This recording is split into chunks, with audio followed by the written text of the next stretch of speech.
अस्सलामुअलैकुम। वेलकम करती हूँ आप सबको अपने चैनल साइमास रेमेडीज़ में। मैं हूँ डॉक्टर साइमा। उम्मीद करती हूँ आप सब लोग खैरियत से होंगे और आप सबको मेरी वो सारी रेमेडीज़ और DIY जो है एक्यूप्रेशर पॉइंट्स जो हैं आपको अच्छे लग रहे होंगे। आप लोगों का फीडबैक मिल रहा है और उम्मीद करती हूँ कि आने वाली हर वीडियो में आप लोगों का फीडबैक मिलता रहेगा। तो आज जो मैं आपसे रेमेडी शेयर करने वाली हूँ वो एक स्किन से रिलेटेड प्रॉब्लम भी है जिसको मैं डिस्कस करूँगी, जिसको हम पिगमेंटेशन कहते हैं, यानी उर्दू में चेहरे पर झाइयाँ पड़ जाना भी कहते हैं या फ्रैकल्स पड़ जाना भी कहा जाता है। इसमें होता है कि स्किन जो है मुख्तलिफ स्पेसिफिक पॉइंट्स पर, फेस पे स्पेशली, चीक्स पे, आपके चिन एरिया और फॉरहेड और नोज़ पर स्किन डार्क हो जाती है। और इससे छुटकारा हासिल करने के लिए ख़वातीन जो हैं वो डॉक्टर्स से बड़ी महंगी प्रोडक्ट ले रही होती हैं, कॉस्मेटोलॉजिस्ट के पास जाती हैं, डर्माटोलॉजिस्ट के पास जाती हैं और मुख्तलिफ़ किस्म की प्रोडक्ट बगैर किसी चेकिंग के वो यूज़ करके अपनी स्किन को मज़ीद नुकसान पहुंचा रही होती हैं। तो क्या कुछ ऐसी रेमेडीज़ हैं जिसकी बदौलत हम घर बैठे अपनी स्किन को बहुत कम खर्च में अपनी स्किन को जो है वो लाइटर कर सकें और पिगमेंटेशन से निजात हासिल कर सकें? जी हाँ, बिल्कुल है। मैं वो रेमेडी आज आपसे शेयर करूंगी, लेकिन उससे पहले मैं वो सारे वजूहात जो हैं, इसके कॉजेज़ जो हैं वो भी शेयर करना चाहूँगी कि किस तरह से पिगमेंटेशन होती है और स्किन को किस तरह से जो है वो डैमेज करती है। पिगमेंटेशन के लिए एज ग्रुप जो है वो 12-15 साल से लेकर 50 साल से ऊपर तक की ख़वातीन में हो सकता है। अमूमन ये हार्मोनल जो है डिसबैलेंसी की वजह से भी होता है और सनबर्न या सन लाइट में बहुत ज़्यादा रहने वाली ख़वातीन को भी ये प्रॉब्लम होता है। और इसमें स्किन जो है वो आपकी स्किन टोन से डार्क हो जाती है, जैसे कि मैंने आपको बताया, चीक्स यानी आपके चेहरे पे गाल और नाक और फोरहेड और चिन के एरिया में स्किन जो है वो कई शेड ज़्यादा डार्क हो जाती है, जो कि बाज़-औक़ात डॉट्स की सूरत में भी होती है पिगमेंटेशन और बाज़-औक़ात बंचेस की सूरत में बहुत ज़्यादा एरिया पे जो है वो कवर कर रही होती है। अमूमन जो है पिगमेंटेशन क्यों होती है और कौन सी ऐसी ख़वातीन हैं, अमूमन लड़कों में भी पाई जाती हैं, लेकिन इसकी रीज़न्स अमूमन सनबर्न और या धूप में ज़्यादा उनका जो है रहने की वजह से भी होती है। लेकिन हम चूँकि फ़ीमेल को आज मैं जो इस मौजू पर डिस्कस करूँगी, जो कि फ़ीमेल का ही बेसिकली ये प्रॉब्लम है, तो किन ख़वातीन में पिगमेंटेशन होती है, तो इसकी कॉजेज़ जानते हैं। तो इसकी जो कॉजेज़ हैं उनमें सबसे बड़ी कॉज है अमूमन प्रेगनेंसी। जो ख़वातीन प्रेग्नेंट हैं उनमें चूँकि हार्मोन्स डिसबैलेंसी भी होती है और ब्लड बाज़-औक़ात एच भी हमारे यहाँ ख़वातीन में काफ़ी कम पाया जाता है, जिसकी वजह से पिगमेंटेशन हो जाती है फेस पर। और दूसरी ओबेसिटी, यानी जो ख़वातीन थोड़ी ज़्यादा वज़न की हैं, मोटी हैं और उनमें चूँकि फैटी टिश्यूज़ ज़्यादा होते हैं और उसमें ब्लड जो है उन ख़वातीन में एच भी जो है लेवल कम होता है या हो जाता है, जिसकी वजह से भी पिगमेंटेशन हो जाती है। उसके बाद है जी डायबिटिक पेशेंट, जो ख़वातीन जिनको डायबिटिक का मसला है उनके साथ ये प्रॉब्लम है। और थायराइड जो है वो एक बहुत बड़ा प्रॉब्लम है, जो वेट भी जिसकी वजह से आपका बढ़ता है और आपकी स्किन की प्रॉब्लम और पिगमेंटेशन भी कॉज की जाती हैं। और इसके बाद है मेनोपास, यानी जो ओवर 50 जो ख़वातीन जो मेनोपास स्टेज में जो शामिल हो जाती हैं, दाखिल हो जाती हैं, और उस वजह से भी ख़वातीन में पिगमेंटेशन होती है। और ये तकरीबन जितनी भी वजूहात जो मैंने आपसे डिस्कस की हैं, ये सारी हार्मोन्स की डिसबैलेंसी की वजह से होती हैं। अब सवाल ये पैदा होता है कि क्या ये सारी जो हार्मोनल डिस्टर्बेंस है, स्किन की जो पिगमेंटेशन है जो हार्मोन्स की वजह से हो रही है, तो क्या ये क्योरेबल है घर में रहते हुए किसी ऐसी रेमेडी के थ्रू जो आपको स्किन को रिकवर कर सके, रिपेयर कर सके? तो जी हाँ, बिल्कुल है। अगर स्किन की जो आउटर लेयर है, जिसको हम एपिडर्मिस कहते हैं, अगर वो डैमेज हुई है और उसके ऊपर पिगमेंटेशन है जो बहुत डीपर लेवल पर नहीं है पिगमेंटेशन, क्योंकि मैं ये भी बताना चाहूँगी कि पिगमेंटेशन जो है वो आपकी स्किन की कितनी लेयर को जो है मुतासिर कर सकती है। तो अगर एपिडर्मिस यानी कि स्किन की सबसे बाहरी स्किन, जिसको हम पहली स्किन भी कहते हैं, इसको एपिडर्मिस कहा जाता है, वो स्किन अगर मुतासिर है तो इसका ट्रीटमेंट बहुत ईजी वे में घर में बिना किसी डर्माटोलॉजिस्ट के और बगैर किसी स्किन की ट्रीटमेंट के, तो हम बहुत आसानी से घर में ही इसका ट्रीटमेंट कर सकते हैं। तो चलिए थोड़ा सा आज जान लेते हैं मेरे उन सब बहन भाइयों के लिए जो थोड़ा इसके बारे में, इसकी थोड़ी सी साइंस भी जानना चाहते हैं। तो मैं उनके लिए ये बताना ज़रूरी समझूंगी कि स्किन की कितनी लेयर्स होती हैं। स्किन की 3 लेयर होती हैं, जो बेसिक लेयर्स हम जिनको कहते हैं। एपिडर्मिस यानी कि ये स्किन का वो हिस्सा होता है जो कि वाटरप्रूफ होता है अमूमन, यानी कि जब हम पानी यूज़ करते हैं स्किन के ऊपर तो वो हमारी बॉडी के अंदर या सेकंड लेयर के अंदर वो पानी दाखिल नहीं हो सकता है। ये जर्म्स और बाकी बैक्टीरिया से हमें स्किन को या इनर स्किन को जो है वो प्रोटेक्ट करता है, और इसके अलावा बैरियर फ्राहम करता है, क्रिएट करता है स्किन पे किसी किस्म के ख़राश या ज़ख़म आने की सूरत में, कट लगने की सूरत में स्किन खुद ब खुद ऑटोमेटिकली जो है वो रिपेयर होती है। स्किन टिश्यूज़ बनते रहते हैं और बिगड़ते रहते हैं, जिसकी वजह से स्किन रिपेयरिंग का सिस्टम जारी रहता है, जिसको हम पहली लेयर स्किन पे सेकंड लेयर को डर्मिस कहते हैं। और ये स्किन का वो इनर पार्ट है जिसमें मतलब स्किन की सेकंड लेयर है जो कि कनेक्टिव टिश्यूज़ पर बेस्ड होती है, और हेयर फॉलिकल्स और स्वेट ग्लैंड्स यानी कि जो पसीना बनाने के जो ग्लैंड्स होते हैं वो हमारी सेकंड लेयर के अंदर मौजूद होते हैं। तो यहाँ पर भी पिगमेंटेशन होती है। अगर ये डीपली अगर पिगमेंटेशन हो जाती है किसी वजह से, हार्मोन की वजह से इतनी ज़्यादा पिगमेंटेशन हो जाती है, तो इसका ट्रीटमेंट जो है वो हम घर पे नहीं कर सकते। इसके ट्रीटमेंट के लिए हमें डर्माटोलॉजिस्ट या कॉस्मेटोलॉजिस्ट के पास जाना पड़ता है या डॉक्टर से रजू यानी करना पड़ता है। इसके बाद जो है वो डीपर या थर्ड लेयर जो आती है इसको हाइपोडर्मिस कहते हैं, और ये स्किन अमूमन तब मुतासिर होती है जब बहुत ज़्यादा एक्सीडेंटल कंडीशन में जो है स्किन पे बहुत गहरा कट लग जाए, तो फिर वो हमारी थर्ड लेयर भी मुतासिर होती है। और ये जो बेस होती है वो अमूमन फैट टिश्यूज़ जो होते हैं और उसके ऊपर जो है बेस्ड होती है, और इसके अलावा कनेक्टिव टिश्यूज़ भी यहाँ पर मौजूद होते हैं जो कि हमारी स्किन को ऑयल या चिकनाई जिसको हम कह सकते हैं आसान ज़ुबान में फ्राहम करते हैं। तो जो अगर स्किन की पहली लेयर का डैमेज है, यानी कि अगर पिगमेंटेशन फर्स्ट लेयर पे है, तो हम इसको क्योर करेंगे। कैसे क्योर करेंगे, तो आइए हम आज की रेमेडी के थ्रू सीखते हैं। ये DIY रेमेडी है तो इंशाल्लाह बहुत हेल्पफुल रहेगी। आपने यकीनन बहुत सारी जगहों पर वीडियोस में देखा होगा कि किस तरह से आलू जो है यानी पोटैटो जो है वो आपकी स्किन के लिए किस तरह से हेल्पफुल है। आपको किस तरह से ना सिर्फ ये कि वो आपकी डाइट के थ्रू आपको बहुत ज़्यादा मिनरल्स और आयरन और फास्फोरस आपको देता है, बल्कि आपकी स्किन के लिए भी आप बेनिफिशियल है, चाहे वो आपके बाल हों और आपकी स्किन हो। आलू में पोटैटो में क्या प्रॉपर्टीज़ पाई जाती हैं, एक तो वो इसमें आयरन बहुत ज़्यादा वाफर मिकदार में होता है, उसके बाद फास्फोरस है, कैल्शियम है इसके अंदर, मैग्नीशियम है और जिंक है। जिंक आपको जैसे कि मालूम होगा बालों के लिए बहुत ज़्यादा बेनिफिशियल है और आपके बालों को बहुत ज़्यादा नरिश करता है और स्ट्रॉन्ग करता है।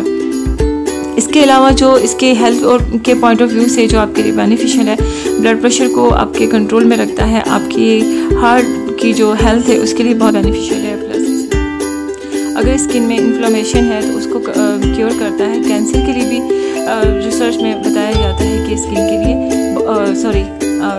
कैंसर के लिए भी ये बहुत ज़्यादा बेनिफिशियल समझा जाता है। तो चले आज की हम रेमेडी आप DIY आपकी रेमेडी शेयर करती हूँ कि किस तरह से आप अपनी स्किन को पिगमेंटेशन यानी कि झाइयों से निजात दे सकते हैं और बहुत ही कम खर्च में। तो चलिए आज सबसे पहले इसके इंग्रेडिएंट जो है वो नोट कीजिए। हमें एक बहुत अच्छी कंडीशन का जो है पोटैटो चाहिए, उसकी स्किन को आप रिमूव कर लीजिए। उसके बाद आप इसको मुख्तलिफ छोटे पीसेस में कट करने के बाद इसको आप मिक्सचर में डाल देंगे। मिक्सचर में डालने के बाद आप इसको चाहे तो आप कद्दूकश भी यूज़ कर सकते हैं, चूँकि हमें इसका पानी चाहिए।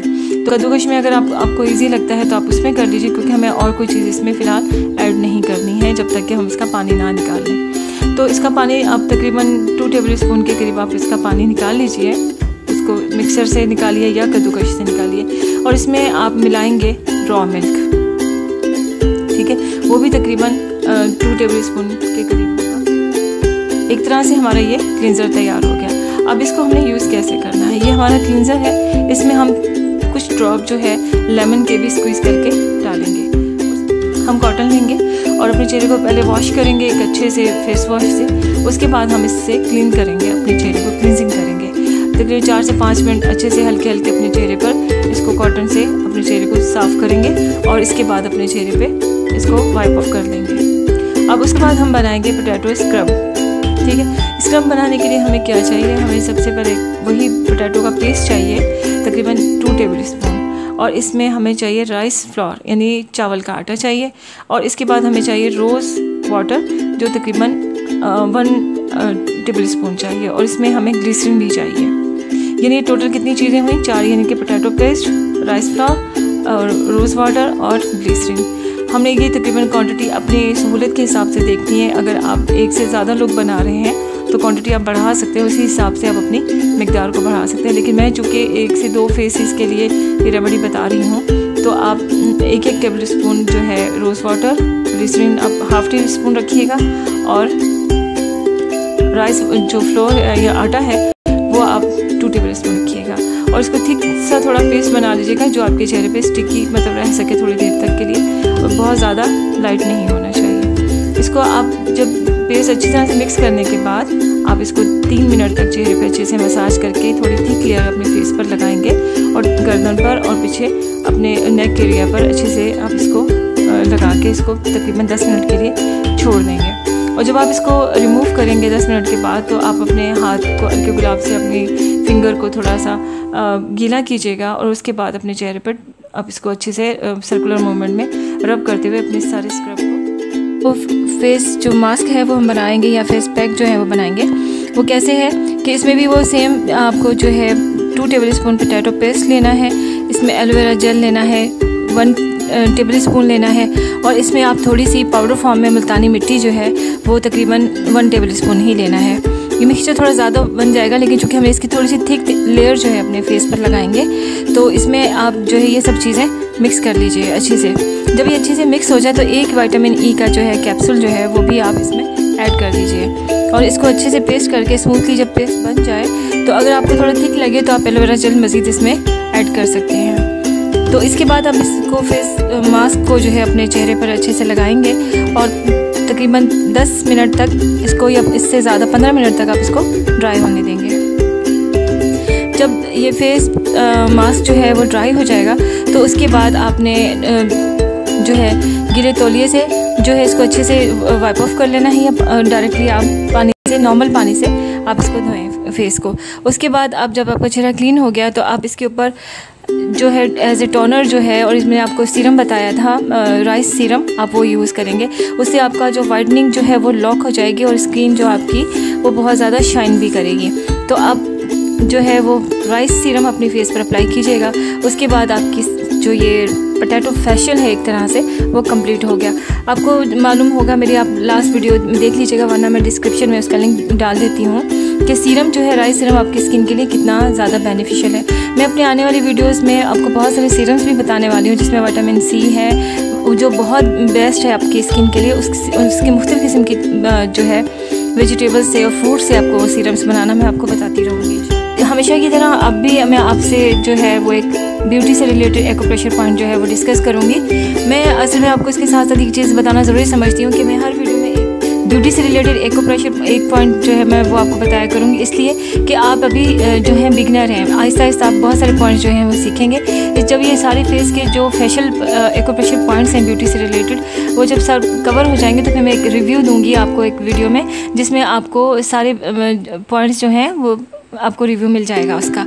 तो चलिए आज का जो पॉइंट है वो हम सीखते हैं। आज का जो प्रेशर पॉइंट है वो है L120, और ये जो है हमारे नेज़ल कॉर्नर पर मौजूद है, यानी जहाँ हमारी नाक की जो आउटर नेज़ल जो हमारी एंड होती है, वहाँ पर ये पॉइंट है, दोनों जगह पर जी, यहाँ पर ये पॉइंट है। और इसको भी हमने जो है 60 सेकंड के लिए एक्टिवेट करना है, और उसके बाद वही सेम प्रोसेस है कि 3 सेकंड के लिए प्रेस करने के बाद आपने छोड़ना है, यानी कि टोटल 9 सेकंड तक आपने दोनों एक्यूप्रेशर पॉइंट को कॉटन बड से ही प्रेस करना है। ये फेस एरिया है, इसलिए मैं बार बार आपसे यही रिक्वेस्ट कर रही हूँ कि आपने कोई टूल, पेन या कुछ भी अपने नेल्स, इवन अगर आपके बढ़े हुए हैं तो आपने अपनी फिंगर्स को भी यूज़ नहीं करना है, क्योंकि ये स्किन जो है बहुत सेंसिटिव होती है, स्पेशली फेस की, और अगर उस पर कोई निशान या पड़ जाए तो फिर बहुत मुश्किल से जाते हैं। इसलिए मैंने कॉटन बड जो है वो रिकमेंड की है यूज़ करने के लिए। आप इस पर हल्का सा ऑयल लगा सकते हैं। अच्छा, आप जानते हैं कि इसका फ़ायदा क्या है? इस नेज़ल एरिया का जो पॉइंट है, दोनों जो नेज़ल कॉर्नर पे जो पॉइंट है, इसका फ़ायदा क्या है? इससे हमें क्या फ़ायदा मिलता है स्किन को? तो सबसे जो ज़रूरी चीज़ है वो ये कि जैसे हमारी स्किन वक्त गुजरने के साथ साथ सैगी हो जाती है, यानी स्किन लूज़ हो जाती है, लटकने लगती है, जैसे ओवर एजिंग की तरफ हम जाती हैं तो ख़वातीन, तो उस सूरत में हमारी स्किन जो है, ख़ास तौर पे जो हमारा अपर लिप है वो हमारा सैग करने लगता है, यानी ढीला पड़ने लगता है या लटकने जैसा फील होने लगता है, जबकि वो इस तरह नहीं है। तो लूज़ होने लगती है वहाँ की स्किन। इन शॉर्ट या आसान अल्फाज में कि स्किन जो है वहाँ पे लूज़ होना शुरू होती है, फाइन लाइंस जो है वो नुमाया होने लगती हैं, और स्पेशली अगर नाक के ऊपर कोई रिंकल्स पड़ रही हैं और वो ज़्यादा हमें महसूस होने लगती हैं। तो उस सूरत में जैसे अगर बाज़ लोगों की आदत होती है कि बात करते वक्त अपने जो फेशियल जो एक्सप्रेशन है वो थोड़े से स्ट्रेच करते हैं, यानी बात करते वक्त उनके माथे पर या अपने नोज़ पर उनकी रिंगल्स पड़ती हैं, ये एक्सप्रेशन इतने ज़्यादा हाई होते हैं जिसकी वजह से उनकी स्किन वहाँ से खिंचती है, जो कि अगर रिंकल्स पड़ जाते हैं तो परमानेंट हो जाते हैं। तो ये उसके लिए बहुत बेनिफिशियल है, उसको रिकवर करेगा, आपके अपर लिप को, आपके नोज़ल एरिया को, आपकी पूरी नोज़ को, आपके जो मिड ऑफ आईब्रोज है उस एरिया को भी कवर करेगा और वहाँ से रिंकल्स जो हैं वो रिमूव करेगा। और इसके अलावा आपके चीक्स के जो एक्सप्रेशन है और उसकी फाइन लाइंस हैं उसको बेहतर बनाएगा, यानी फाइन लाइन जो यहाँ से नाक की तरफ से जो स्टार्ट होकर नीचे तक आती है उसकी फाइन लाइन को ख़त्म करेगा। तो बहुत ज़बरदस्त किस्म का पॉइंट है। इसके अलावा इसकी ब्लड सर्कुलेशन आपके फेस पर बहुत ज़्यादा जो है एक्टिवेट करेगा, जिसकी वजह से आपका कलर अगर डल हो रहा है तो यहाँ पर आपका कलर ब्लड सर्कुलेशन की वजह से इन्हेंस होने लगेगा, आपका यानी आपका कलर फेयर होने लगेगा, पिंकिश होने लगेगा। तो ये इतने ज़बरदस्त पॉइंट हैं जो मैं आपको बता रही हूँ। आप इन सब पॉइंट्स को, सब एक्यूप्रेशर पॉइंट को अपनी डेली रूटीन में शामिल कीजिए। सुबह और रात में आप 3 बार आप दिन में जो है ये सारे प्रेशर पॉइंट जो है वो रिपीट कीजिए। लेकिन स्पेशली अगर आपको दिन में टाइम नहीं मिलता है, वर्किंग वुमेन है या बच्चों की वजह से आप टाइम नहीं निकाल पाती हैं, तो दिन में 2 बार भी आप ये प्रेशर पॉइंट जो है प्रेस कर सकते हैं। तो आपको इंशाल्लाह बहुत जल्द इनके रिजल्ट आना शुरू हो जाएंगे। जैसे ही आपके सारे प्रेशर पॉइंट जो फेशियल के हैं वो कंप्लीट होंगे, इसके बाद मैं रिव्यू दूंगी आपको और आप उससे बहुत सारे बेनिफिट्स हासिल कर सकते हैं। तो यही आज की रेमेडी और आपके एक्यूप्रेशर पॉइंट मैंने जो आपसे शेयर किया। उम्मीद करती हूँ आपको मेरी जो है वीडियोस पसंद आ रही होंगी। मुझसे कमेंट्स बॉक्स में आकर आप कोई भी किसी भी हवाले से आप सवाल पूछ सकते हैं जो कि स्किन से रिलेटेड हो, आपको मैं इंशाल्लाह ज़रूर जवाब दूँगी। अगर ये वीडियो आपको पसंद आई तो प्लीज़ इसको लाइक कीजिएगा, मेरे चैनल को सब्सक्राइब कीजिएगा और बेल बटन को भी प्रेस कीजिएगा ताकि आने वाली वीडियोज़ के नोटिफिकेशन आपको मिलते रहें। अपने प्यारों का और आसपास के सब लोगों का ख्याल रखिएगा। अल्लाह हाफ़िज़।